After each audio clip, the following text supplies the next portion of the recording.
어떤 화가가 있습니다. 그 화가의 소원은요, 이 세상에서 가장 아름다운 것을 그림에 담고 싶었습니다. 가장 아름다운 것이 무엇일까 한참을 고민을 했는데 잘 생각이 나지 않는 거예요. 그러다가 우연히 한 목사님을 만났습니다. 그래서 목사님에게 물었어요. 목사님, 이 세상에서 가장 아름다운 것이 무엇일까요? 그러자 이 목사님이 믿음이 아닐까요? 그렇게 대답을 했다라는 거예요. 또 한 군인을 만났습니다. 군인에게 물었습니다. 이 세상에서 가장 아름다운 것이 무엇일까요? 라고 물으니까 군인은 평화가 아닐까요? 그렇게 대답을 했다는 거예요.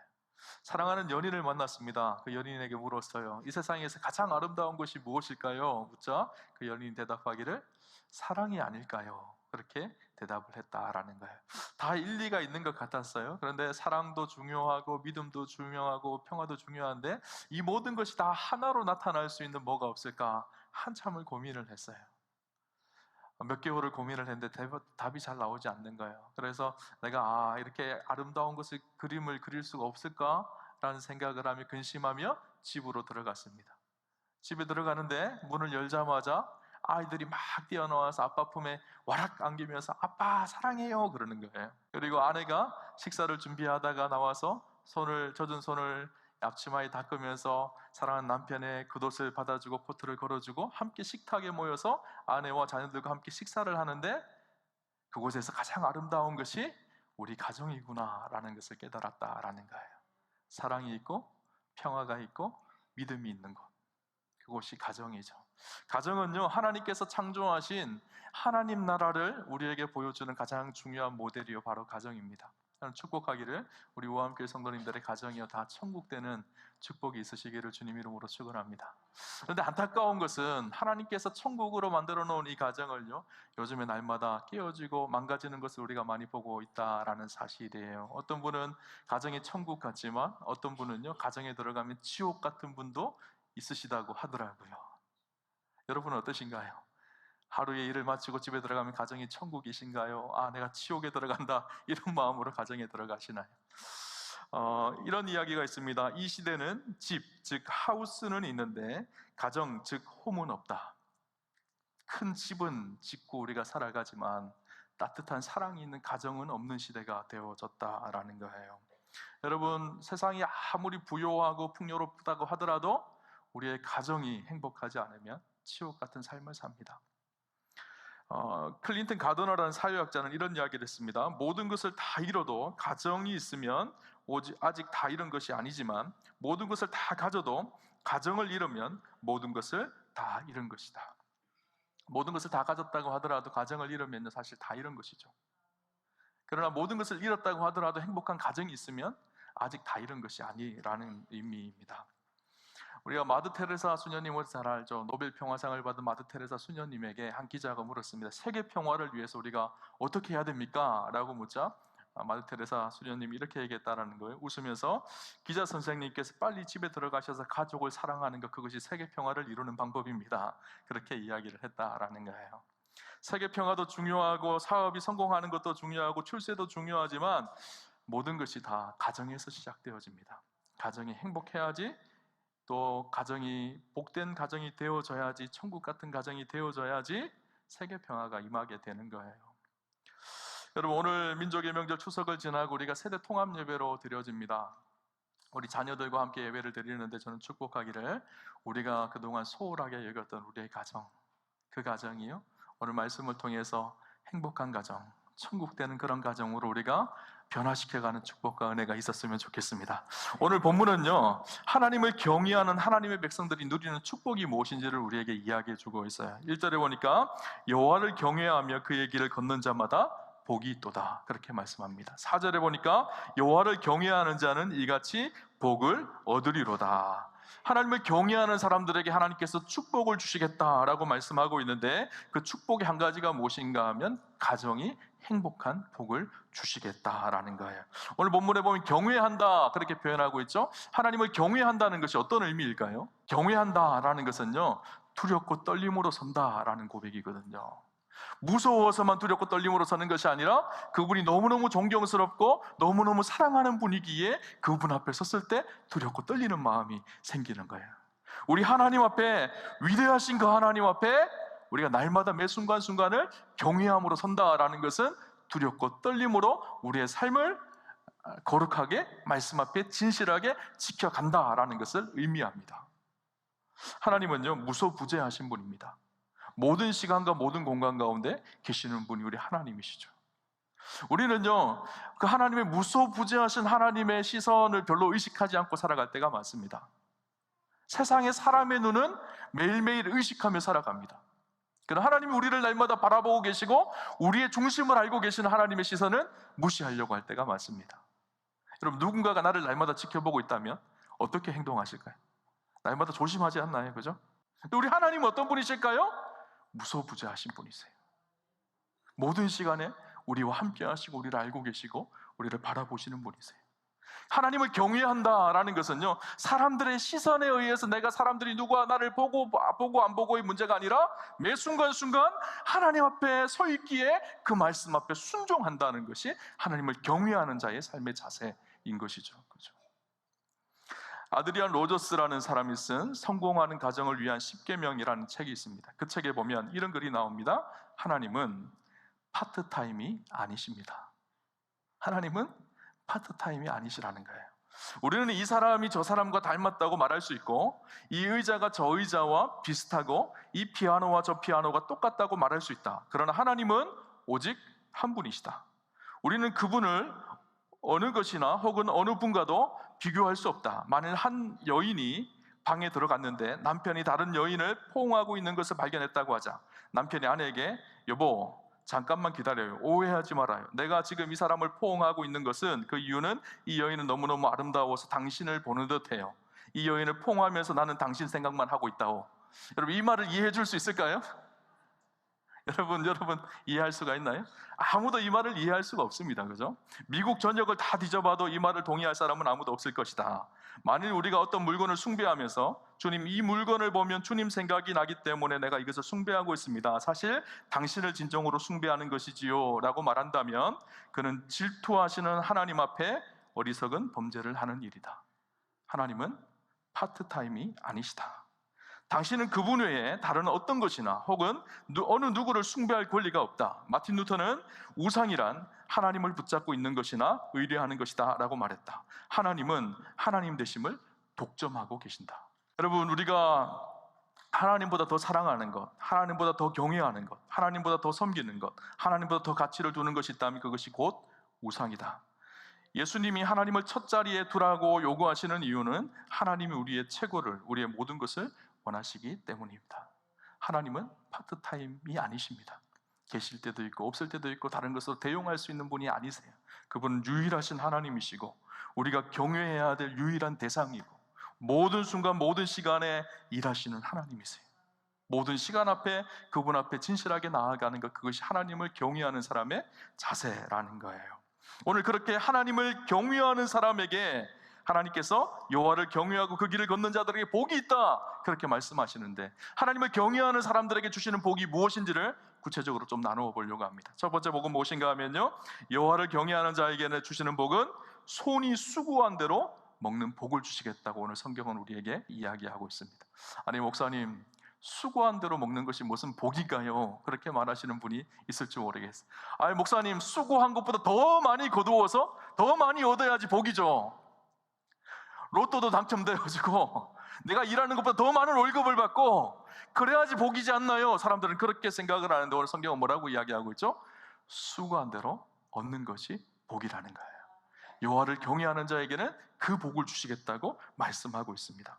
여러분 어떻게 생각하나요? 진짜 수고한 대로 얻는 것이 복이라고 생각하나요? 당장은 더 많은 것을 얻는 것이 복인 것처럼 느껴지지만 진짜 복은요, 내가 수고한 대로 수고한 열매를 얻는 것이 진짜 복입니다. 하나님께서 에덴 동산을 창조하시고 에덴 동산에서 일 안 하고 놀고 먹으라 그렇게 말씀하지 않으셨어요. 창세기 2장 15절에 보면 여호와 하나님이 그 사람을 이끌어 에덴 동산에 두어 그것을 경작하며 지키게 하시고 그것을 경작하게 하셨어요. 일하게 하셨다라는 거예요. 일하는 것이 축복이고 일한 대로 열매를 거두는 것이 은혜입니다. 많은 사람들은 부유하게 되어지고 내가 많은 것을 거두면 축복이라고 생각해요. 그 축복이 우리의 인생을 오히려 망가뜨릴 수 있다라는 사실이에요. 여러분, 부자 되는 것, 그것이 그냥 복이 아니에요. 여러분, 우리가 날마다 돈돈하며 살아가잖아요, 그죠? 그런데 내가 수고한 만큼 거두는 것이 복입니다. 그럼 돈돈하지 마시고요, 그때마다 주여 주여 하시기 바랍니다. 돈이 우리 가정의 주인이 아니라 주님이 우리 가정의 주인 되는 것, 그리고 그분을 경외하는 가정, 그 가정이 복된 가정인 거예요. 이 수고한 대로 먹는다라는 말은요, 또 의미가 한 가지 의미가 있는데, 그 의미가 무엇인가 하면 하나님께서 지키시고 인도하신다는 의미이기도 합니다. 여러분, 수고했다고 모두 다 수고한 대로 열매를 거두는 것이 절대 아니에요. 수고하였지만 수고한 대로 열매를 거두지 못하는 사람들이 얼마나 많은지 모릅니다. 열심히 일했는데 열심히 일한 만큼 열매를 거두지 못하는 사람들 많이 보잖아요, 그죠? 학교에서 시험을 친다 그래서 학생들이 열심히 공부합니다. 시험을 치러 갔는데 열심히 밤새도록 공부했는데 자기가 공부한 데서 시험이 안 나오면요, 시험을 잘 볼 수가 없어요, 그죠? 공부한 데서 나오는 게 은혜예요, 그죠? 하나님의 도우심이 있어야 합니다. 열심히 농사를 지었는데, 최선을 다해서 봉사하고 열심히 농사를 지었는데 태풍이 와서 그 곡식을 다 썰어가면 아무것도 아닌 거예요. 여러분, 공든탑이 무너지랴라는 속담이죠. 공든탑은 잘 안 무너집니다. 그런데 공든탑도요, 하나님의 은혜가 없으면요, 무너질 수 있어요, 그죠? 수고한 대로 얻는다라는 말은요, 하나님이 도우셔서 지키셔서 합당한 열매를 맺게 하신다라는 의미이기도 하죠. 우리가 128편을 읽었는데 128편 이전에 127편 말씀 있죠. 여호와께서 집을 세우지 아니하시면 세우는 자의 수고가 헛되며 여호와께서 성을 지키지 아니하시면 파수꾼의 깨어 있음이 헛되도다. 하나님께서 집을 지키지 아니하시면, 사람이 아무리 잘 지킨다고 하더라도 그것이 헛되고요, 하나님께서 성을 세우지 아니하시면, 하나님께서 세우지 않으면 아무리 건축가가 잘 세운다고 하더라도 무너질 수밖에 없는 것이 세상이에요. 그래서 세상 사람들도 그것을 알아요. 그래서 세상 사람들이 뭐라고 얘기하죠? 하늘이 도와야 된다. 세상 사람들도 그렇게 이야기를 하잖아요, 그죠? 하나님께서 여호와를 경외하는 자들을 도우시고 지키신다라는 의미이기도 합니다. 두 번째, 여호와를 경외하는 자에게 주시는 축복이 무엇인가 하면요, 그 가정이 화목하게 되는 복을 주시겠다라고 말씀하십니다. 오늘 3절을 보니까 내 집 안방에 있는 내 아내는 결실한 포도나무 같으며 내 식탁에 둘러앉은 자식들은 어린 감람나무 같으리로다, 그렇게 말씀하고 있죠. 내 집 안방에 있는 아내는 결실한 포도나무 같다라고 말씀하고 있어요. 여기서 결실하다라는 말은요, 히브리어로는 포리아라는 단어인데 생육하다, 번성하다라는 거예요. 그런 아내에게는 많은 자녀를 다산의 축복을 주시겠다라는 약속이기도 하지만, 동시에 그 의미는 다산만을 의미하는 것이 아니라 하나님의 풍성한 축복의 결실이 그 아내를 통해서 가정에 흘러가게 하겠다라는 말씀이죠. 자녀들은요, 어린 감람나무 같다, 그렇게 이야기합니다. 감람나무는 이스라엘에서 가장 오래 사는 나무라고 합니다. 성지순례를 가보면 이 겟세마네 동산에 가면 감람나무가 있는데, 그 감람나무가 예수님 시대의 감람나무가 지금까지도 있다고 합니다. 2000년이 넘은 감람나무가 있다라는 거예요. 감람나무의 특징이 있습니다. 감람나무는요, 나무부터 가지, 뿌리, 열매까지 버리는 것이 하나도 없습니다. 감람나무 열매가 무엇인가 하면 우리가 잘 아는 것처럼 올리브유를, 감람나무 열매를 만들죠. 그래서 버릴 것이 없죠. 아주 요긴한 존재라는 거예요. 그래서 이 아내는 결실한 포도나무 같다, 이 말은요, 하나님의 행복을 아내를 통해서 가져다 주어지고, 자녀들은 가정과 하나님 나라의 미래이며 부모에게 요긴한 그런 존재가 되어진다라고 이야기하고 있는 것이죠. 그 가족이 함께 둘러앉아서 함께 식탁을 나누며 그 은혜의 풍성함이 있는 행복한 가정으로 하나님께서 복되게 하시겠다라고 말씀하고 있어요. 여러분, 우리의 오늘의 가정을 보았으면 좋겠습니다. 어떤가요? 여러분, 그렇게 행복한 가정이신가요? 요즘의 가정의 특징을 보면 남편은 아내를, 아내는 남편을 서로 잡아먹지 못해서 난리입니다. 남편은 내가 과장인데 내 말에 왜 순종하지 않아? 순종을 강력하게 요구합니다. 아내는 그러면 그럴수록 바가지를 팍팍 긁고 대고 서로 치열하게 싸웁니다. 자녀들은 성경에 보면 자녀들은 하나님이 주신 기업의 상급이라고 그렇게 말씀하고 있어요.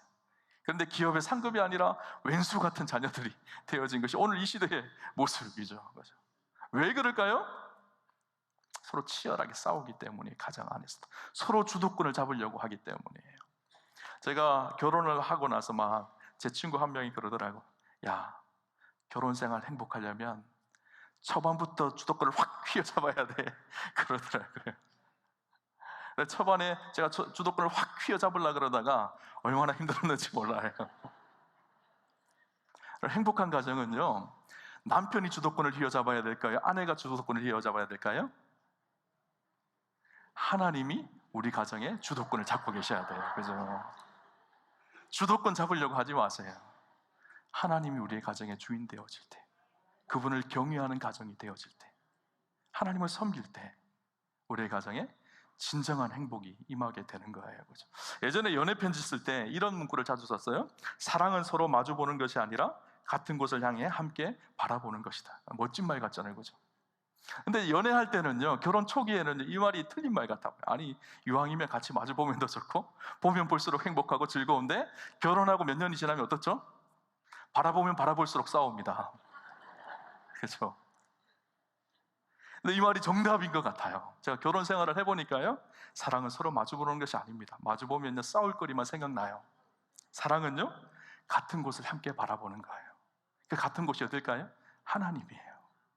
믿음 안에서 하나님을 함께 바라보기 시작할 때, 그 하나님을 경외하기 시작할 때, 그 가정에 행복이 임하게 되는 거예요. 그죠? 여러분, 하나님을 경외할 때 그 가정에 하나님이 주시는 은혜가 충만하게 되어지죠. 오늘 본문 5절을 볼까요? 여호와께서 시온에서 내게 복을 주실지어다. 너는 평생에 예루살렘의 번영을 보며, 이렇게 기록을 하고 있어요. 시온과 예루살렘에게서 복을 주신다라는 거예요. 시온과 예루살렘은 어떤 곳이죠? 하나님의 성전이 있는 곳이에요.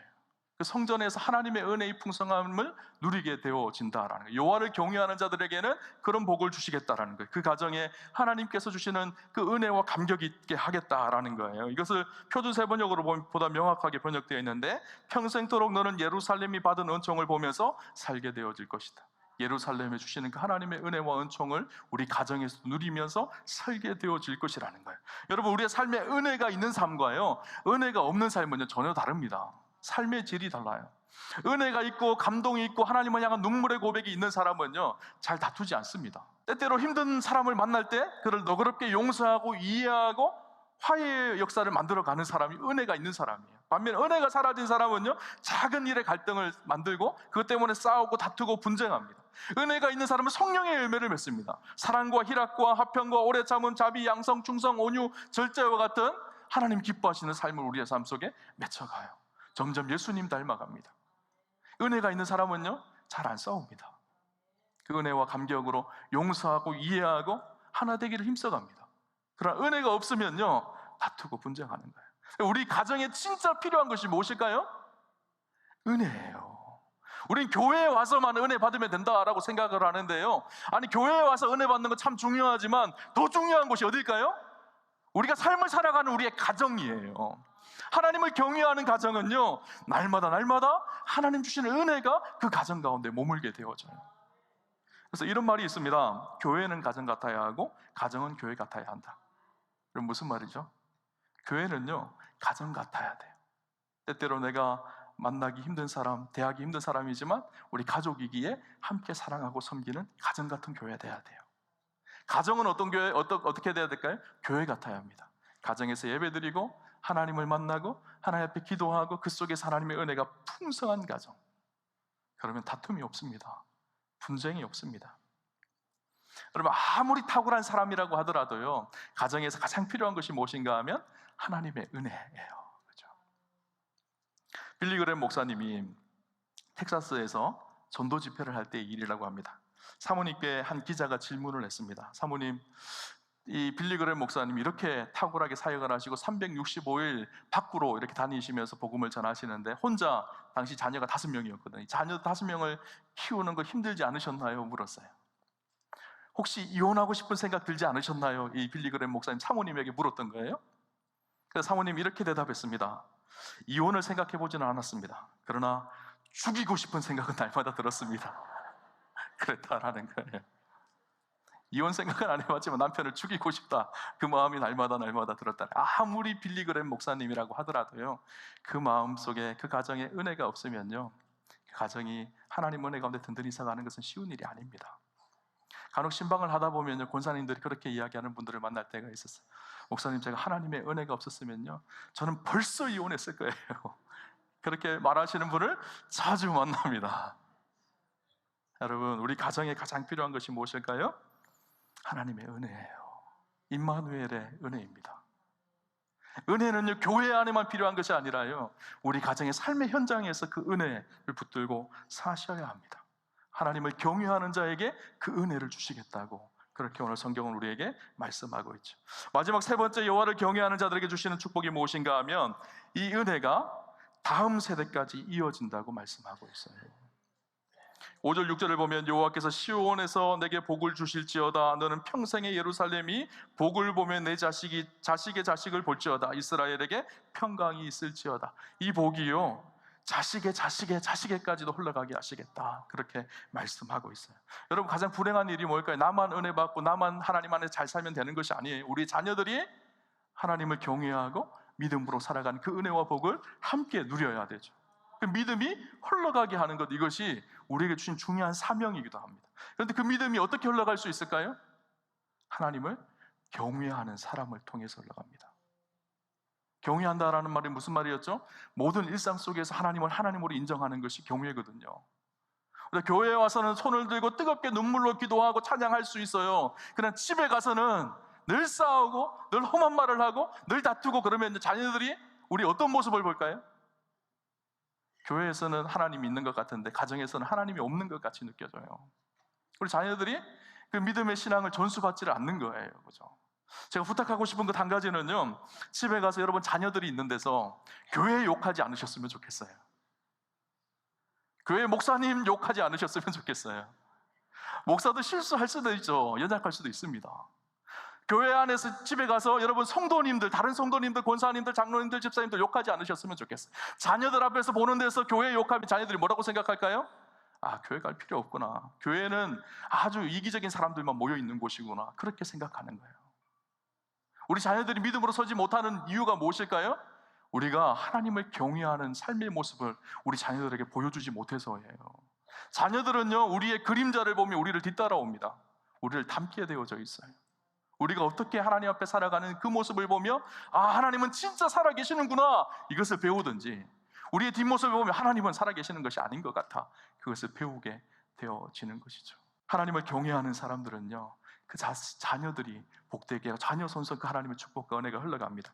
미국의 유명한 사람 가운데 조나단 에드워즈라는 목사님이 계십니다. 미국의 프린스턴 대신학대학교 총장이었고 미국의 영적인 대각성 부흥을 일으켰던 아주 중요한 인물이었어요. 그는 하나님을 경외하는, 그런 경외하는 하나님의 사람이었었어요. 한 번은 어떤 한 사람이 조나단 에드워즈 목사님의 후손들을 조사를 한번 해봤어요. 일일이 다 전화를 하면서 논문을 쓰듯이 다 조사를 했습니다. 그 후손들이 지금 어떻게 되어졌을까? 후손들을 조사해봤는데 150년이 지난 후 그 후손들을 조사해보니까 873명이었대요, 그 후손들이. 그런데 그 가운데 대학 총장이 12명, 교수가 65명, 의사가 60명, 목회자와 성직자가 100명, 군 장성이 75명, 저술가가 85명, 변호사가 100명, 판사가 30명, 국가 공무원이 80명, 국회의원이 5명, 미국 부통령이 1명, 그리고 260명의 평범한 신앙인들이 살고 있었다라는 거예요. 사회적 신분이 좋다고 해서는 다 축복받았다라고는 생각하지 않아요. 그렇지만 그럼에도 불구하고 그 믿음의 가문, 하나님을 경외하는 그 모습이 어떻게 흘러갔는지를 우리는 볼 수가 있어요. 그죠? 또 한 사람을 조사했습니다. 조나단 에드워즈의 후손을 조사하면서 또 다른 한 사람을 조사했는데 그 사람은 맥스 주크라는 사람입니다. 이 사람은요, 조나단 에드워즈와 함께 어렸을 때 같은 교회에서 신앙생활을 하다가 믿음을 잃어버리고 방탕하게 인생을 살다가 감옥에 들어간 그런 인생이었었어요. 그 인생의 후손을 조사했습니다. 그 후손을 조사해보니까 1292명인데 그 조사 결과가 충격적입니다.